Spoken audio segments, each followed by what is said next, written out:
You can hear right, that's good. I'm from Rebecca's Veg. We have the stand round the corner and we sell all things to do with vegetables, seed and what have you, onion sets, all that sort of stuff. I first came to this flower show 48 years ago, and I exhibited here 40 years ago, first time, in the floral marquee. So I've been coming a long while. We had a break of about 30 years when we had children and we didn't do flower shows at all. Because I thought, well, it's a bit unfair to fetch children to a flower show for 4 days. So we abandoned doing flower shows. Then we came back and did Campanulars. And then we had a granddaughter born called Rebecca. And when Rebecca was born, she had allergies or intolerances. She can't have dairy and she can't have wheat. So she can't have bread, cake or anything like that, but Rebecca adores vegetables. So I started growing vegetables again. It was the first thing I ever grew. I had an allotment in about 1957, 58, something like that. And I went to a friend's mother and father's. I went to their allotment when I was around about 10, about 1955, 56, something like that. And because Rebecca had these allergies, we started doing vegetables, and we wanted something else to do. We're actually displaying Campanulars. And we decided we'd do vegetables, but we'd be a bit more different than everybody else. The vegetables, what we grow, are for eating. We don't do vegetables to look at. We do vegetables for eating. The main thing what we do is we want to be able to, is taste. I always say if a potato looks terrible, you think, well, that's an horrible looking potato. Nobody would grow it unless it tasted good. Nice looking potatoes usually taste horrible, and horrible looking potatoes usually taste nice. So we started doing that, and we've done large flower shows ever since. But I'm going to start off with a little story about my time when I started right at the beginning growing vegetables. I had a friend who I went to Sunday school with called Joel. And Joan said to me one Sunday, do you fancy coming to my mum and dad's allotment? Well, it was summertime, nice weather, and I come from Accrington. Stanley weren't playing because it were out of season, so I said, go on then, I'll have a go. We'll go to you. I'll come to your mum and dad's allotment. And her dad was called Harry, and her mother was called Millie. So I went along to their allotment on a Saturday. And I would imagine it's a bit sort of thing, same thing as it is today. Allotments aren't really just for growing things. Allotments are really a way of life. We used to do other things at the allotment. We used to have a picnic and things like that. And Joan used to put wildflowers in vases for us when we had a picnic and all this sort of stuff. So there's other things going on at allotments besides just growing vegetables. But Harry, what I'm going to do is I'm going away to Greece when I finish flower shows for 5 weeks, and I'm going to write a book.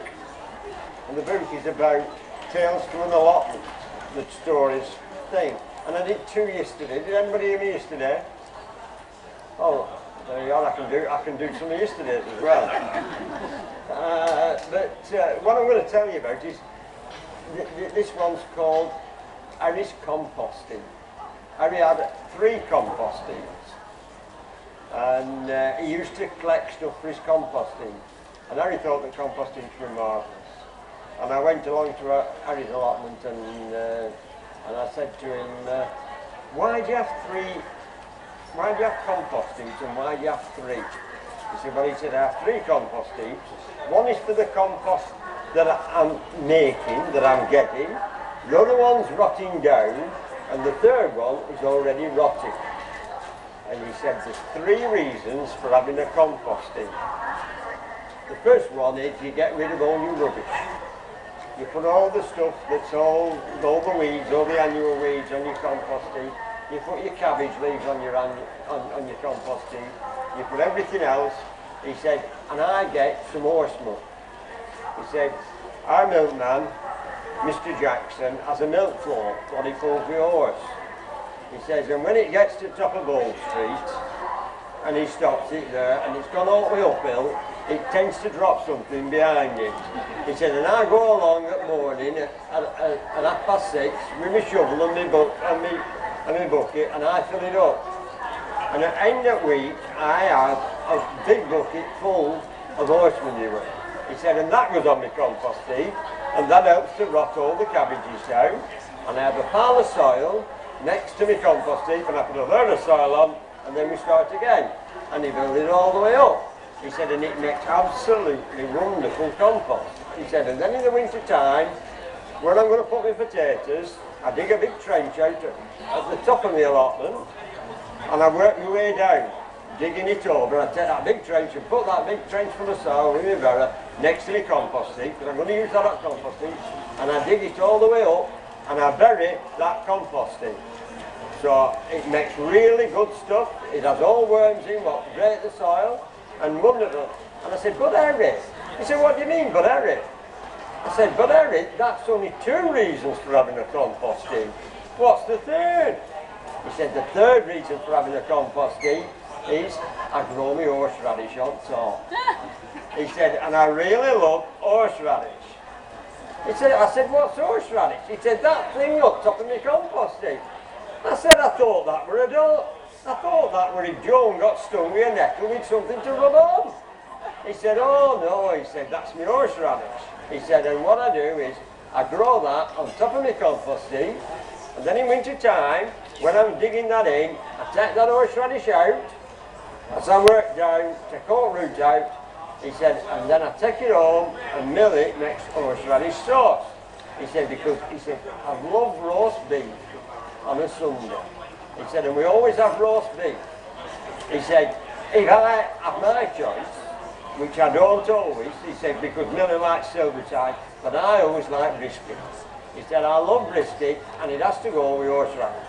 So, he said, and then on Mondays, he said, I have whatever's left on sandwiches with horseradish sauce again. You use a lot of horseradish sauce, don't you, Harry?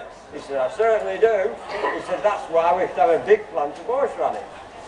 I said, but I don't like roast beef. I said, would it be all right on corned beef?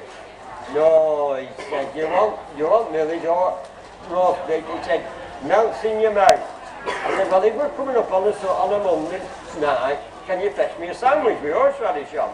Certainly will. And he did. So it's a wonderful thing to grow horseradish. If you put it in your garden, it spreads everywhere. If you put it on the top of your compost heap, it doesn't. You can reuse it again.